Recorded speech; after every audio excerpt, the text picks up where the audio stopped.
Hey, good afternoon everybody. Today I'm going to be giving you a non-Chinese speaking Android phone using opinion, an impression of the Phil T1 Pros. Their specs, their sound quality, their microphone quality, and who should consider buying these $80 earbuds from AliExpress. Now I'm going to give it to you straight. I don't speak Chinese. These earbuds are basically in Chinese and there's no Android app support for them. That said, these sound freaking fantastic. I gotta tell you, these sound fantastic. But that app, it just doesn't support Android users. You turn it on, I can get the Phil T1 XS in there, the Phil T1X, but not the Pros. And that's a problem, right? Why is that a problem? The buds need to be adjusted in the app to get the touch controls out of easy mode. Now, that's Phil's term for it. The easy mode controls default to letting you do play, pause. You can switch ANC on and off. You can switch ambient mode on and off. That's it. Without the app access, you just can't get the controls out of easy mode. So even though the touch controls are really good to do the four things I just said, you're still left with a pair of earbuds that doesn't have volume control, it doesn't have voice assistant, can't go previous and next track. Like, it's kind of a bummer. But these earbuds are super small, they got a very low profile, and I would say these are the best fitting Phil earbuds that I've tried to date. They also have those Phil patented, I don't know if they're patented, but they have those wingtips. I love the ambient mode for running. Those two things, the wingtips and the ambient mode, are great for running. And these are a bud that will definitely work for running. Plus they have that ANC mode, let's not forget that. Now this case is also really small and it charges wirelessly for the first time in a pair of Phil buds. The buds themselves will last for a respectable 7 hours and 32 hours with the case. And again, you know, that ANC is pretty weak, but if you're just using these in your house or whatever, you just want to reduce a little bit of white noise in the background of your house or whatever, these are going to give you a great, calm, quiet environment to listen to music really well.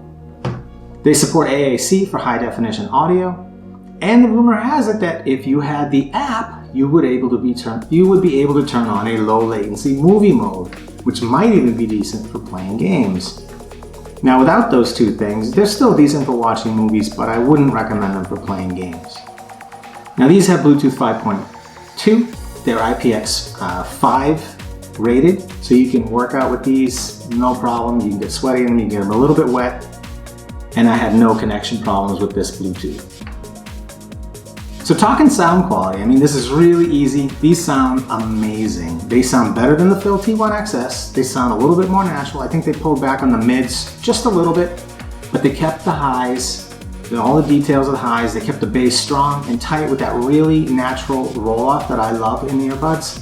But wow, man, the soundstage on these is very, very wide. Somehow, I don't even know how they achieved that, but I love the soundstage. I love that the vocals are forward, they're centered, and it's easy to position instruments and details within the soundstage. Overall, these are just an awesome sounding earbud. Lastly, let's check out the mics on the Phil T1 Pros. This is a phone call test with the Phil T1 Pro. This is a tremendous sounding bud. I immediately put it on. It's like, holy crap. They did a good job tuning these. The bass is there. Perfect. I think the soundstage is incredible. The precision of where the instruments come from is incredible.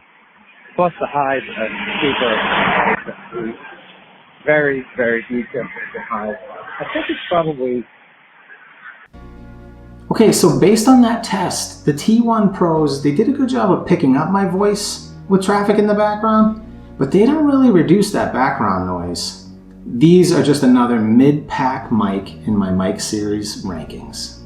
So here's what I think of these Phil T1 Pro earbuds. I mean, look, they're a phenomenal sounding earbud.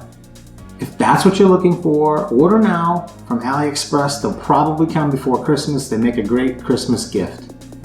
But you're gonna have to deal with, the touch controls responding in Chinese and not being able to get them out of easy mode if you're an Android user. But they have weak ANC, but it is appreciated. I would say it's still appreciated. The ambient mode is good as well. These are definitely workable for running outdoors, and I think they are the best fitting Phil earbuds with a nice low profile. If you have larger ears, maybe that's not such a good thing for you. Maybe you should go for the Phil T1 XS. And these have wireless charging, which I think is a nice bonus. But look, I can't recommend these otherwise for Android users, right? I can't unlock so many of those features. The extended touch controls, the app compatibility will unlock, all those EQ modes, the low latency mode, and even adjusting how the touch sensitivity behaves so that it's better for your fingers. Look, hopefully Phil will introduce Android support for the T1 Pro soon, and if they do, I will update my review at that time. But for now, I'm keeping this as a very short, simple, these sound great, but I can't recommend them for Android users. There's better options until such time that they introduce that app support. And that's my review of the Phil T1 Pro. Stay safe, everyone.